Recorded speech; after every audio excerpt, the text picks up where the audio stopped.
बच्चों, आइए हम लोग सब्जेक्ट के अदर पार्ट पे चलते हैं। अभी हमने पिछले लेक्चर में आपको बताया कि सब्जेक्ट क्या होता है, सेंटेंस क्या होता है, उन दोनों में अंतर बताया। अब हम आपको बताने चल रहे हैं सब्जेक्ट कितने प्रकार के होते हैं। इंग्लिश ग्रामर में हिंदी मीडियम के विद्यार्थियों के लिए सबसे बड़ी समस्या जो आगे चल कर के जनरेट होती है वो ये होती है कि उनको सब्जेक्ट सेंटेंस दे दिया जाता है, उसमें से सब्जेक्ट, ऑब्जेक्ट, एडजेक्टिव, एडवर्ब कौन सा है वो पूरा ग्रामर पढ़ लेते हैं, लेकिन सेंटेंस में कौन सा पद किस क्रम पे लगेगा और कौन सा पद किसका सूचक है ये उनको अंत तक नहीं पता रहता। तो आज हम आपको यही बताएंगे कि सब्जेक्ट कितने प्रकार के होते हैं, what is the type of subject. कर्ता के प्रकार, हेडिंग आप डालेंगे कर्ता के प्रकार, जैसे एक्टिव या फंक्शनल सब्जेक्ट। सक्रिय कर्ता, सक्रिय कर्ता का मतलब ये होता है कि कर्ता के द्वारा कोई कार्य हो रहा है, कर्ता कोई कार्य कर रहा है। जैसे राम ने श्याम की सहायता की, यहाँ पर राम श्याम की सहायता कर रहा है, बैठा नहीं है। राम क्या कर रहा है, श्याम की सहायता कर रहा है। राम हेल्प्ड श्याम। जैसे सीता खाना बनाती है, सीता क्या बनाती है, खाना। खाना क्या हो गया, ऑब्जेक्ट। बनाना क्या हो गया, मेक। कार्य क्या हो रहा है, खाना बनाना। सब्जेक्ट कर कौन रहा है, सीता। तो सीता यहाँ पर सब्जेक्ट हो गया और प्रेडिकेट मेड फूड हो गया। राम खेलता है, राम कर क्या रहा है, खेल रहा है। और राम खेलने का कार्य कौन कर रहा है, राम कर रहा है। तो राम क्या हो गया, सब्जेक्ट हो गया। अब हम बात करेंगे इनएक्टिव या नॉन फंक्शनल सब्जेक्ट पे। इनएक्टिव अर्थात जो सक्रिय न हो, जिसके द्वारा कोई कार्य न हो बल्कि कोई सूचना दी जाती हो। अभी हमने पिछले भी बताया, ऐसे सब्जेक्ट कोई कार्य नहीं करते हैं बल्कि किसी के बारे में सूचना देते हैं। अर्थात एक ऐसा सब्जेक्ट, एक ऐसा कर्ता, एक ऐसा उद्देश्य, एक ऐसा विषय जो कोई कार्य नहीं कर रहा है बल्कि किसी के विषय में सूचना दे रहा है, वो क्या कहलाता है, इनएक्टिव या नॉन फंक्शनल सब्जेक्ट। जैसे भारत क्या है, महान देश है, तो India is a great country.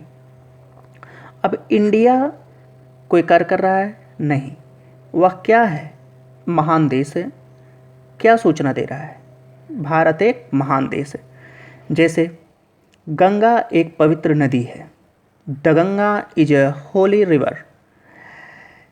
यहाँ पर गंगा कोई कार्य नहीं कर रही है, गंगा एक पवित्र नदी का नाम है और पवित्र नदी के बारे में सूचना दी जा रही, नदी गंगा के बारे में सूचना दी जा रही है।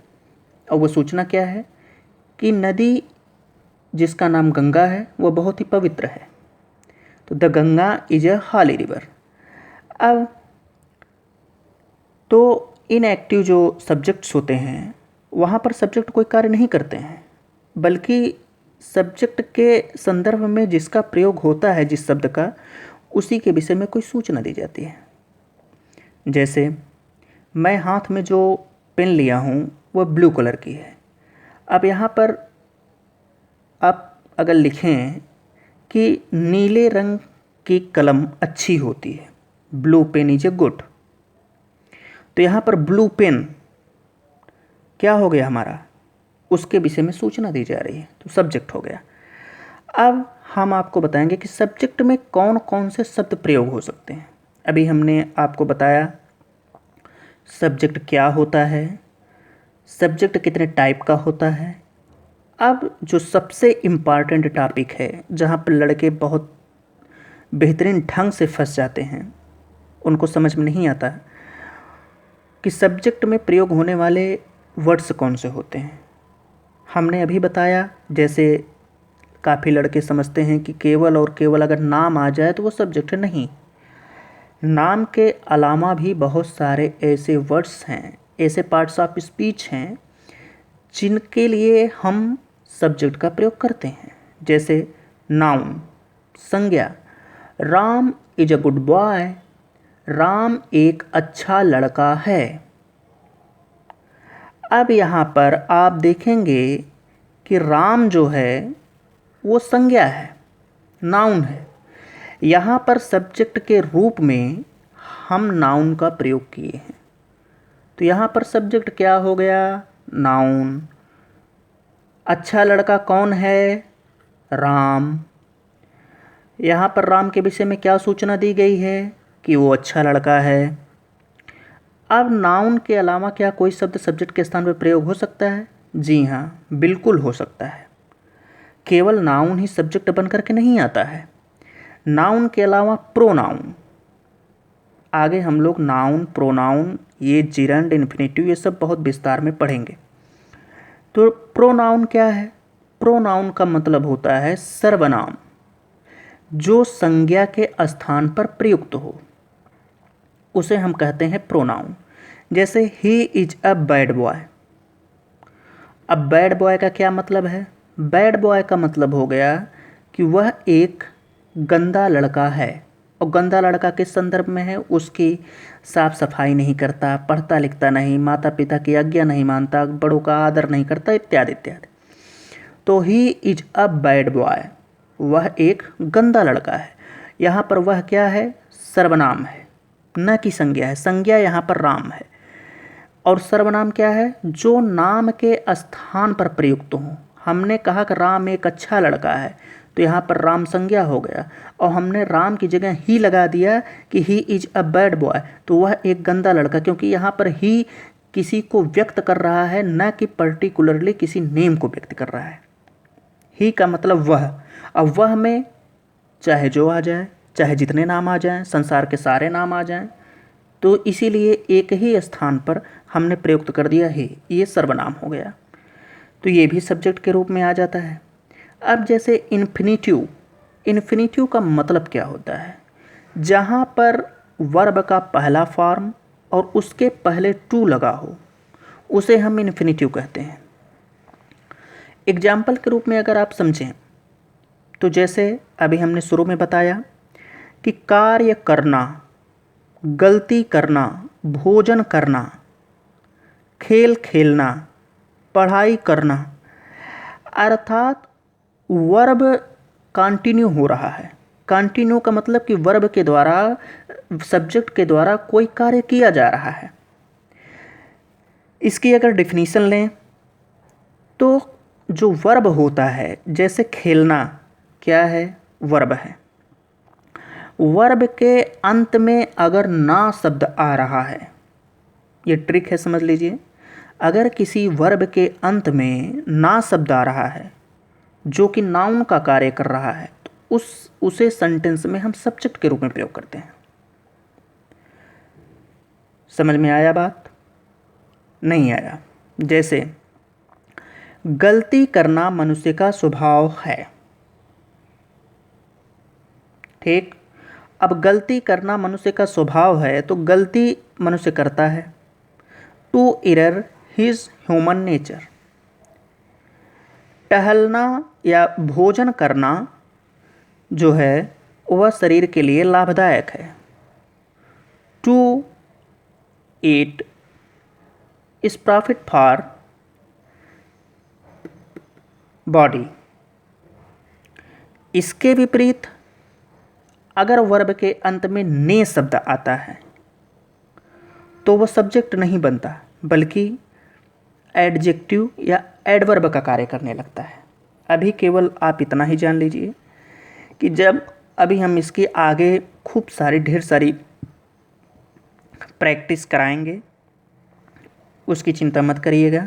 अभी आप केवल कॉन्सेप्ट खूब बेहतरीन ढंग से सीख लीजिए, कॉन्सेप्ट को कवर कर लीजिए। तो इन्फिनेटिव का क्या कार्य हो गया? इन्फिनेटिव कब सब्जेक्ट में आता है? जब भी आप कोई सेंटेंस देखें और सेंटेंस के प्रारंभ में टू लगा हो और उसके जस्ट आगे वर्ब का पहला फॉर्म हो, तो वह आप सब्जेक्ट के रूप में प्रयोग करेंगे। अब हम आपको बताएंगे कि जिरंड, जिरंड क्या होता है? हमने आपको सब्जेक्ट की 3 टाइप बता दिए कि सब्जेक्ट तीन तीन तरीके का है। अब हम आपको बता रहे हैं कि जिरंड क्या होता है। कोई बात नहीं बच्चों, देखो जिरंड ये आगे बहुत ही विस्तार पूर्वक मैं पढ़ाऊँगा, जिरंड और इन्फिनेटिव। अभी केवल आप इतना समझिए कि ये सब क्या है। जिरंड का मतलब कि जब वर्ब में आईएनजी जुड़ जाए या वर्ब के अंत में ना, नी, ने आए, जैसे देखना, तैरना, खेलना, दौड़ना। जैसे खेलना स्वास्थ्य के लिए अच्छा है, playing is good for health, दौड़ना शरीर के लिए अच्छा है, running is good for health. जब आप वर्ब के अंत में आईएनजी देखें और वह सेंटेंस के प्रारंभ में लगा हो, जैसे इस तरीके का सेंटेंस हो, आगे इसका बहुत विस्तार पूर्वक में चर्चा होगी। खेलना स्वास्थ्य के लिए अच्छा है, यदि हम खेलते हैं तो हमारा स्वास्थ्य खुद ब खुद सही रहता है। अगर इस तरीके का सेंटेंस हो तो वहाँ पर हम क्या करेंगे, वहाँ पर हम वर्ब धन आईएनजी का प्रयोग करेंगे, वहाँ पर प्लेइंग शब्द का प्रयोग करेंगे, वहाँ पर जिरंड का प्रयोग करेंगे। तो सब्जेक्ट के कितने रूप हो गए बच्चों? नाउन हो गया, प्रोनाउन हो गया, इन्फिनेटिव हो गया और जिरंड हो गया। अब सब्जेक्ट एक और रूप में आता है, बोलें क्या? जब किसी वाक्य में सब्जेक्ट का अभाव रहता है तब वहाँ पर देयर का प्रयोग इंट्रोडक्टरी सब्जेक्ट के रूप में होता है। अब इसको थोड़ा समझ लें, यह है क्या? देयर मतलब क्या होता है? देयर का मतलब कि जैसे कोई वाक्य आपको बोला जाए, एक राजा था, लेकिन आपको ये पता नहीं है कि कौन राजा था। किसी ने कहा कि भाई एक राजा था, लेकिन आपको ये नहीं पता है कि राजा कौन था, विक्रमादित्य था, अशोक था, चंद्रगुप्त था, कौन था, कोई नहीं पता आपको। बस आप इतना जानते हैं कि यहाँ पर एक राजा था। तो एक राजा था, आपको ये सूचना मिल रही है, हाँ राजा था। अब उसके प्रारंभ में आप ये नहीं जान रहे हैं कि यहाँ पर सब्जेक्ट कौन है, क्योंकि नाम नहीं आया है और कोई कुछ आया नहीं है, तो यहाँ पर आप देयर का प्रयोग कर देंगे। अर्थात जब किसी वाक्य में सब्जेक्ट का अभाव हो और वहाँ पर ऐसा लग रहा है कि यहाँ पर कोई होना चाहिए था, किसी का नाम होना चाहिए था, तब वहाँ पर आप देयर का प्रयोग परिचयात्मक कर्ता के रूप में कर देंगे। यहाँ पर देयर जो है परिचय दिखा रहा है। एक्चुअली देयर का कोई मीनिंग है नहीं यहाँ पर, लेकिन ये इसकी कोई मीनिंग नहीं है यहाँ पर, लेकिन ये क्या कर रहा है? ये परिचय दे रहा है, एक राजा था। जैसे चिंता की कोई बात नहीं है, there is nothing to worry. कौन सी बात नहीं? चिंता की कोई बातें नहीं है, हमारी जॉब लग गई, हम घर द्वार बनवा लिए, सब कुछ कर लिए, तो अब चिंता की कोई बात नहीं है। तो there is nothing to worry, यहाँ पर ये शो कर रहा है कि कोई सब्जेक्ट के रूप में कार्य कर रहा है। तो सब्जेक्ट के कितने रूप हो गए? 5 रूप। अब सब्जेक्ट इट के रूप में आता है। इसका प्रयोग तब किया जाता है जब वाक्य का कर्ता स्पष्ट नहीं होता है, तब समय, वर्षा, वर्ष, मौसम, दिनांक, महीना, दिन, ऋतु या किसी विचार का वर्णन करने के लिए हम किसका प्रयोग करते हैं? इट का प्रयोग करते हैं। जैसे आज रविवार है, इट इज़ संडे टुडे। कल बारिश होगी, it will be rain tomorrow. लगता है कि वह बीमार है, it seems he is ill. It का प्रयोग जब वाक्य का कर्ता स्पष्ट नहीं है, अर्थात वाक्य में ये स्पष्ट नहीं है, ये क्लियर नहीं है, ये दिखाई नहीं दे रहा है कि हमारा सब्जेक्ट कौन सा है। जैसे आज रविवार है, इसमें कर्ता नहीं दिखाई दे रहा है, अरे यार कर्ता तो भूल गया, कर्ता तो है ही नहीं, तो हम क्या करेंगे? आज इट इज़ संडे टुडे। हाँ आज बारिश होगी, टुडे विल बी रन। तो इट का प्रयोग अभी आगे प्रोनाउन में भी हम पढ़ेंगे। आज आप आधा सीख चुके हैं इट का प्रयोग कब करते हैं। इट का प्रयोग समय, वर्षा, वर्ष, मौसम, दिनांक, महीना, दिन, ऋतु या किसी विचार का वर्णन करने के लिए या प्राकृतिक वस्तुओं का वर्णन करने के लिए किया जाता है। आगे प्रोनाउन में हम पढ़ाएंगे कि इट का प्रयोग कब प्राकृतिक वस्तुओं का वर्णन करने के लिए किया जाता है। इट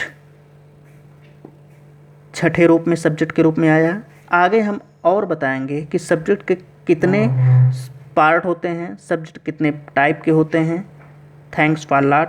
नेक्स्ट वीडियोस, तब तक आप लोग इसको रिवाइज कीजिएगा।